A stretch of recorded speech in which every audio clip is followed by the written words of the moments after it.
الله منا ومنكم عيد مبارك علينا وعليكم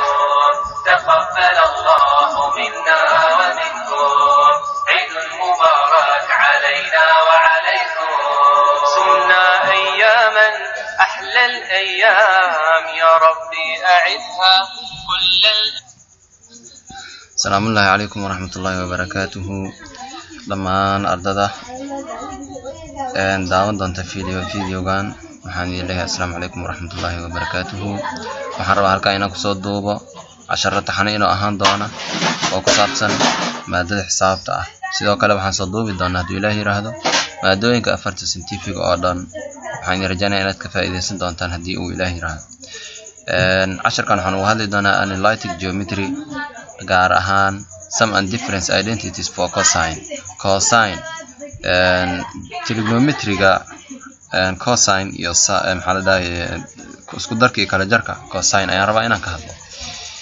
waxaan rajaynayaa inaad si fiican ila socon doonto, aad ka faa'iideysan doonto hadduu ilaahay yiraahdo. markii la leeyahay sum and difference identities for cosine, waxaa qasab kuwa ah inaad barato special angleska. waxaan idin soo saari doonaa shaashada, waa kuwan soo socda. trigonometriga ama special trigonometriga aad ujeedaan waa kuwana special angleska. ayaa waxaa loo baahan yahay inaad taqaano. markuu 0 degree yahay waa imisa, yani kani waa radianka, midkan kalena waa sin theta iyo cos theta. tan iyo cot iyo kuwa iska day, laakiin labadan xabad sinka, midkan sinka ah iyo midkan kale maxaa la dhahayaa coska ah, labadaas xabad si fiican ha loo akhriyo oo eber ilaa 360 degree waay. intaas isku day inaad wax ka fahantaan haddii ilaahay yiraahdo. okay, aan sii galno marka qaacidooyinka aan adeegsan doono inta aan ku jirno sum and difference for cosine. waxaan rabaa buuga sida uu yahay inaan u socno. buuga exampleskiisa iyo qaacidooyinkiisa iyo macluumaadkiisa aan ku shaqeyn doono haddii ilaahay yiraahdo. okay, qaacidooyinka aan ku shaqeyn doono aan tagno markaa. qaacidada aan ku shaqeyn doono haddii ilaahay yiraahdo waa tana: cos A plus B waxaa lagu helaa cos A cos B minus sin A sin B ayaa lagu helaa. cos A minus B markay tahay waxaa lagu helaa cos A cos B plus sin A sin B. dabcan sidaa u jeedid meeshaan waxa isbedelay waa calaamada. cos A cos B minus sin A sin B iyo cos A cos B plus sin A sin B waxay calaamada isku bedelaan. calaamadahan kale sida isku bedelaan left side-ka iyo right side waa dhanka midig iyo dhanka bidix. dhanka bidix markay plus tahay, dhanka midig waa minus. dhanka bidix hadday minus tahayna, dhanka midig waa plus ah. waa markii la joogo sum and difference formulas for cosine ee ugu maahan kuwa kale. okay, waxaan isla qaadan doonaa hadduu ilaahay yiraahdo tusaalooyin, qaar ka mid ah tusaalooyinka anagoo adeegsan doona qaacidada sum and difference formulas for cosine. okay, tusaalaha koobaad, saddexdan example ayaan rabaa inaan ka shaqeeyo. tusaalaha koobaad waa 3 xabo. midka koobaad A waxaa la diray cos 15 degree, B waxaa la diray cos 87 degree cos 93 degree minus sin 87 degree sin 93 degree. C waxaa la diray cos 5 pi over 2. ereygan pi waa 180, qiimaha pi waa 180, yacni waa hal wareeg kala barkiis. wareeg dhammaystiran waa 360 ama 2 pi. marka hal pi maxaa waay wareeg kala barkiis waa ama straight line. okay, example koobaad shaqadiisa aan isla qaadana marka hadduu ilaahay yiraahdo. okay, solution aan dhaha marka. kan koobaad maxaa la yiri ee aan ka shaqeysto. waxaa la diray cos 15, maxaa la diray cos 15 haye cos 15 degree kor saaran soo maaha. okay, aan saar marka waxaa la diray cos 15 degree. saa u jeedid cos 15 degree ayaa la diray. okay, waxaan rabaa horta intaanan aadin waxaan leeyahay aan u laabtee special angleska haday ay siinay cos 15 degree ga inta ka imaaday, yacni laba number oo la isku daray miyuu ka imaaday. aan hal mar ku laabana bal special angleska ila fiiriya marka. waa 0 degree ayuu ka bilowdaa, 30 degree ku xiga, 45 degree. saa darteeda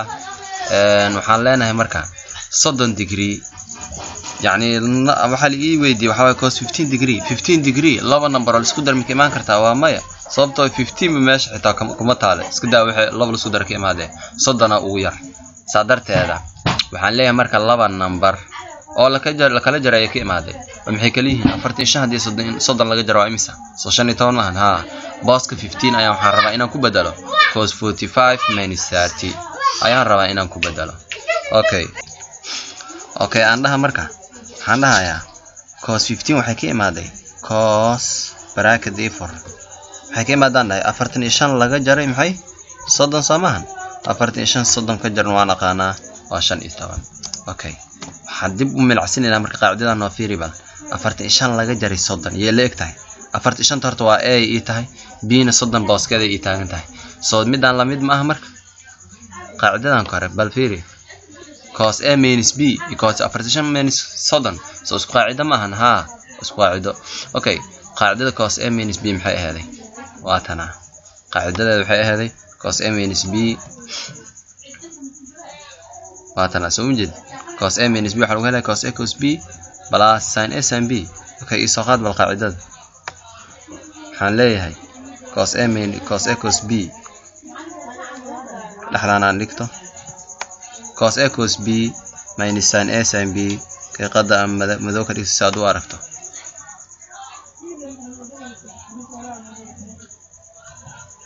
aka cos a cos b minus sin a sin b wuxuu ila mid yahay cos a minus b arawa cos a minus b wuxuu ila mid yahay cos a cos b plus sin a sin b kaliya calaamadan ay isbedesho waan dhahnay okay meel kasto a maxay u taagan eedan booskeeda maxay ii taagan 30 ay ii taagan Soomaha ha b booskeeda eeda bes afwan eeda booskeeda maxay ii taagan 45 b booskeeda maxay ii taagan 30 okay marka qaacidada markaan rabo inaan ku dabaqo boos kasto ee maxaan ku bedelaa 45 boos kasto b ana waxaan ku bedelayaa 30 okay aan socdo marka waxaan dhahayaa cos haye 45 waa booska a waxaan ku bedelay cos markaan qoray booska a waxaan ku bedelay 45 cos hadana b booskeeda waxaan ku bedelaa 30 wax kale maan sameeyay ani balaas sidoo balaas u yiri oo balaas meeshan taala balaas adina soo qaado haye sin waan qoranayaa a maxaan ku bedelaa 45 sin hadana b maxaan ku bedelaa 30 okay inta markaan sameeyo waxaan leeyahay cos 45 muxuu la mid yahay cos 45 isagu muxuu la mid yahay okay aan dib ugu laabto cos 45 wuxuu la mid yahay aan dib ugu laabto trigonometry aan dhahay special angles aan ku laabto kan 30 Soomaha waa 30 haye waxa fiirsataa cos hadda waxaan raadinaysaa cos maana cos ka 30 intuu kaga aadan yahay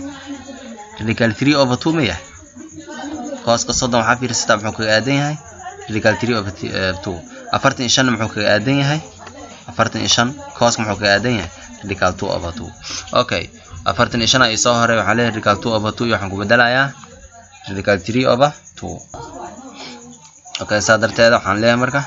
labada aan ku soo kala bedashta marka okay cos 45 waxay ila mid tahay radical 2/2 Soomaha